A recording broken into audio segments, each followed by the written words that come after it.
What's going on, guys? Welcome to another edition of Streamline. This is your boy Narik, and in this video, we are going to be talking about the new direction that the Resident Evil video game franchise should take. I know I'm sorry that I was supposed to have done this stream a few hours ago, but I ended up getting busy, fell asleep. But I'm, again, trying to be more consistent, so bear with me. But anyways, let's go ahead and get down to talking about this. Now, Resident Evil, one of my favorite video game franchises. And for a long time, it has seemed like the franchise has been going downhill with some of the directional choices that Capcom has been making for the series. Now, I haven't really played any of the first three games like that. My main ones that got me into the series actually was Resident Evil 4. Really enjoyed it. It was thrilling in some moments. It was scary in some moments. There was some action in other moments, but just overall, just a great gaming experience. Then they came out with Resident Evil 5, which I think did a lot of things well. Most of the problems that I did have with it was the fact that it was so linear, and there was a bit more action into it than I would have liked.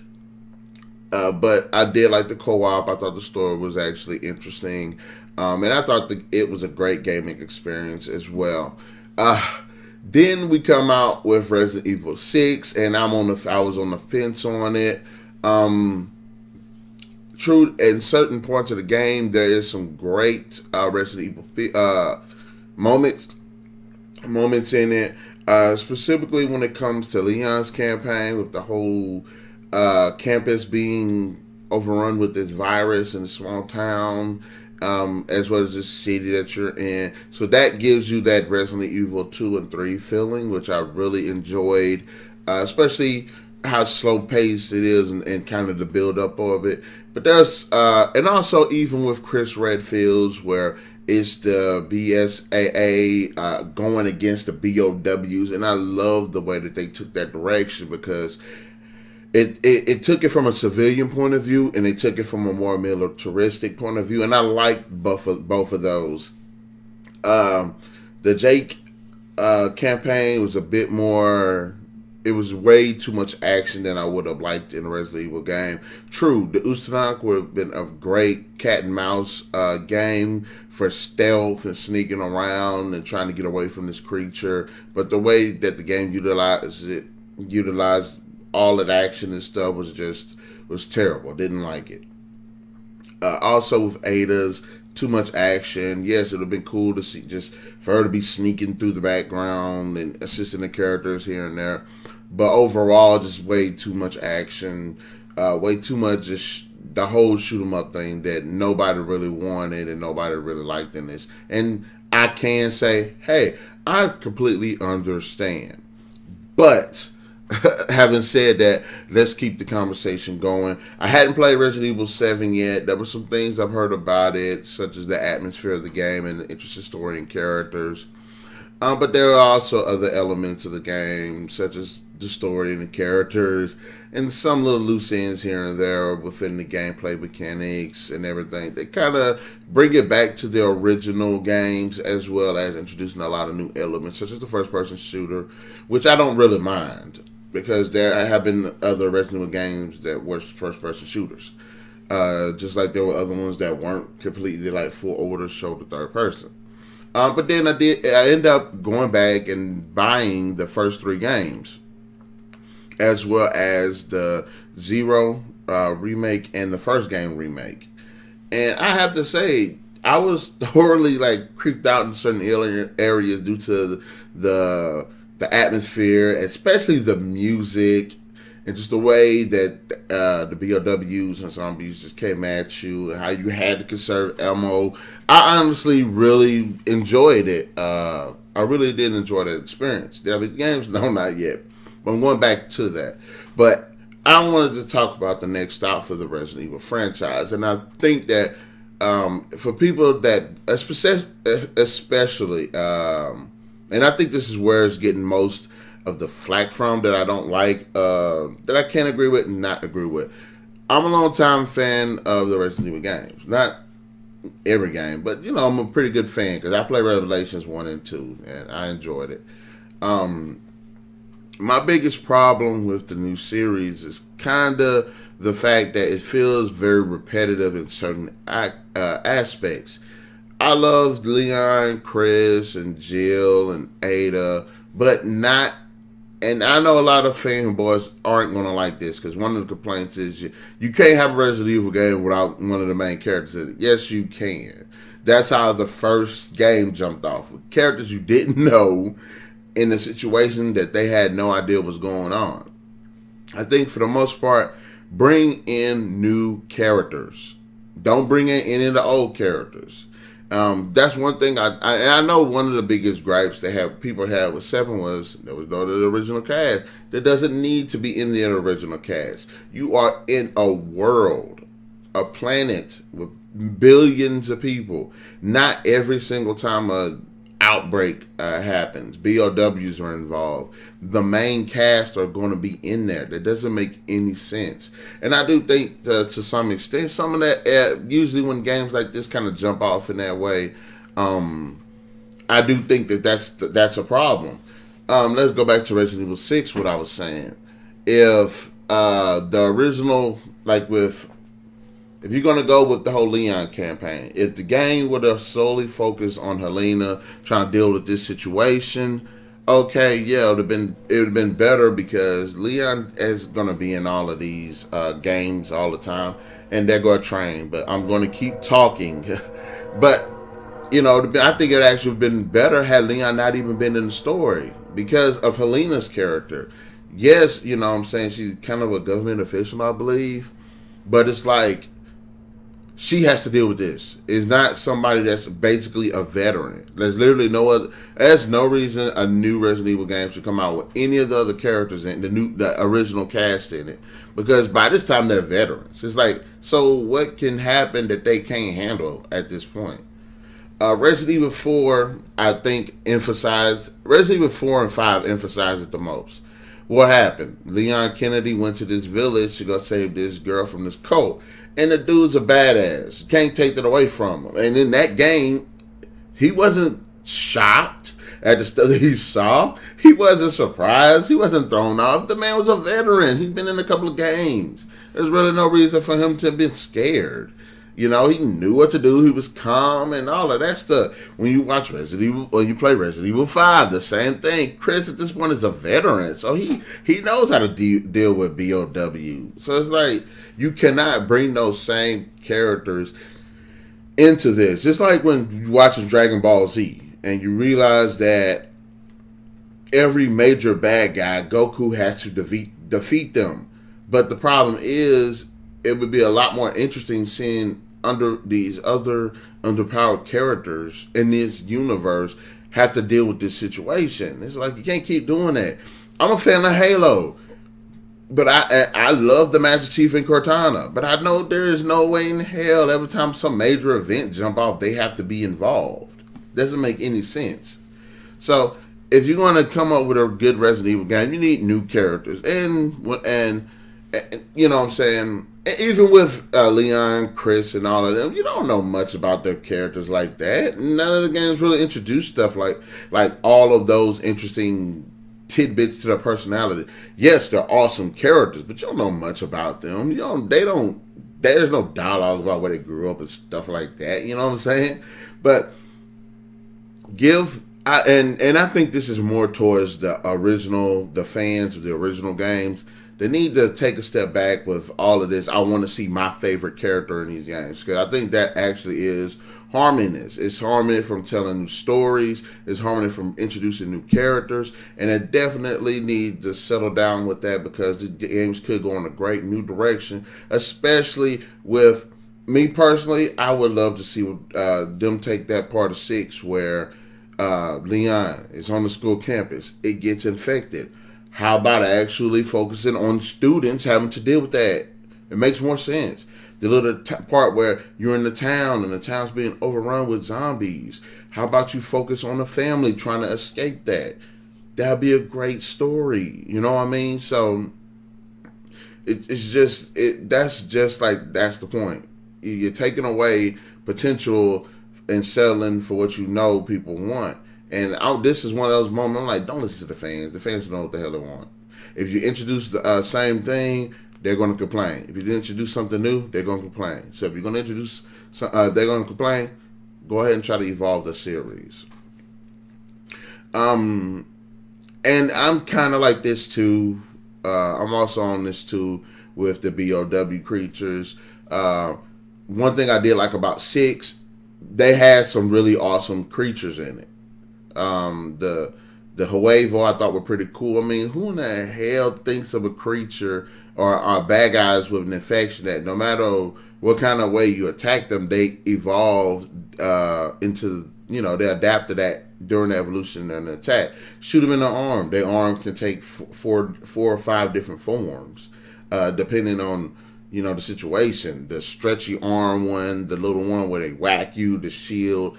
Like, those Huevo were, like, awesome. They can evolve out those little metal, those armored legs, or the legs like grasshoppers. They evolve into the little spider things, which are gross, or the flying things, or the bird things. So, the Huevo I thought were effing awesome on every level. I do like the Majani from 5, and I like the villagers from 6, 4. And I think they're kind of... I think they're all right because it's nice to have to fight these infected people because they can think and they can do team things and strategy and stuff like that. So I think that does have a bigger threat to the player. But the reason why I say I don't think it's a good idea to a certain extent is because it kind of emphasizes the need to shoot them and stuff and use a more direct force and less tactics. Now, one thing I can say is I was watching my homeboy play Evil Within. You can't fight those guys. Now, I would like to see them put it to where you can at least shove them off or something like that. But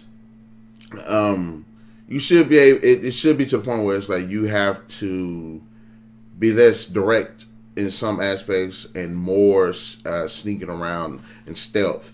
I think they should bring. I think that they should introduce new monsters, but I think they should still maintain some of the old feel too.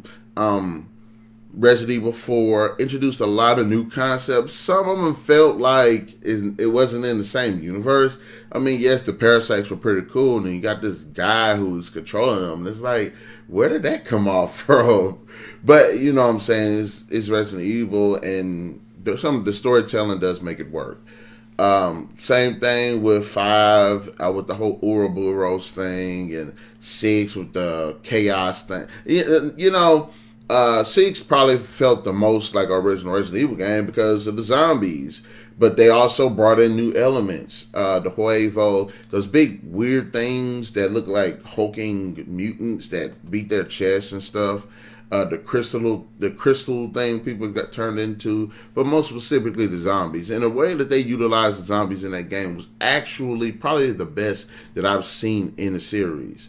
The only problem was you could shoot them; it was just a shoot fest. But yeah, I think they should bring back some new ones, put in some old ones. The Hunters I hadn't seen in a while, outside of Operation Raccoon City. The Lickers I ain't seen in a while outside of Resident Evil 5, which I like the way they were done. But I think they should have been a little bit more, again, another area where it should be more stealthy rather than just the action things, because it kind of takes away from the horror of the Lickers. And even some of the Tyrants, which again, the Ustanak was probably the most awesome one to me next to Mr. X and Nemesis. But having said that, okay, it'd be good to see a combination of the new and old monsters to keep things feeling like, give us that little nostalgia feel, but put some new stuff in it too. So okay. Yes, and like I said a few minutes ago, less action, more atmosphere, more suspense, more mystery, and I think that also adds to the allure of the story. Now, one thing I want to see in a Resident Evil game, and 7 did it, and some in the other Resident Evil games did it too to a certain extent. I want to make some branching choices, make them choices matter. If we go go save this guy, have it have consequences. If we don't save this person, it has consequences. If we make this certain choice, this is what happens at the end of the game. If we make this choice, this is what happens at the end of the game. You know, if we flip this switch, if we don't flip this switch, if we take this route, or we don't take this route, you know, it affects the actual gameplay and making it more challenging, opening up new things. And I would like to see them do that. But both what I was saying, like I said, is less action, more atmosphere, make it more horror based. Yeah, you can't strictly scare people without the jump scares or something like that, but you can keep that atmosphere very intense. If you ever play Alien Isolation, you know what I'm talking about. The creature isn't scary per se, but while you're trying to sneak around, while this freaking thing is there, yeah, it's very tense. And I would love to have those moments. What if you're having a tyrant trying to stalk you and you have to get to a certain part of this game without it finding out, or if you have to try to escape this building or this one section and you can't get found out. 6 had a pretty good part that was similar to that, where Jake and I forgot the girl's name. Rebecca? Yeah. No, it wasn't Rebecca. Shirley. Yeah, Shirley Burkham. Jake and Shirley are in this ice caverns, and the Ustanak is trying to catch them. That is a fantastic example of that. And they had to hide in these dumpsters and stuff, otherwise this thing was going to kill the hell out of them. So when it comes to something like that, I wouldn't mind a little cat and mouse with that, with the very intense atmosphere. So I want to see stuff like that. Actually, Resident Evil Revelations and Revelations 2 kind of did that a little bit more. They put a lot more atmosphere into it. Yes, there are plenty of moments where you had to shoot, but you can run and things like that. And that was more than a few moments I ran out of ammo, especially when I needed not to. But I'll keep the atmosphere very intense, and that'll make for a very compelling game. And players will want that, and that's what a lot of players have wanted. And I think specifically, if you're going to keep an atmosphere like that, usually use it during the boss battles. Make it to where as a boss, you just can't shoot. You know what I'm saying?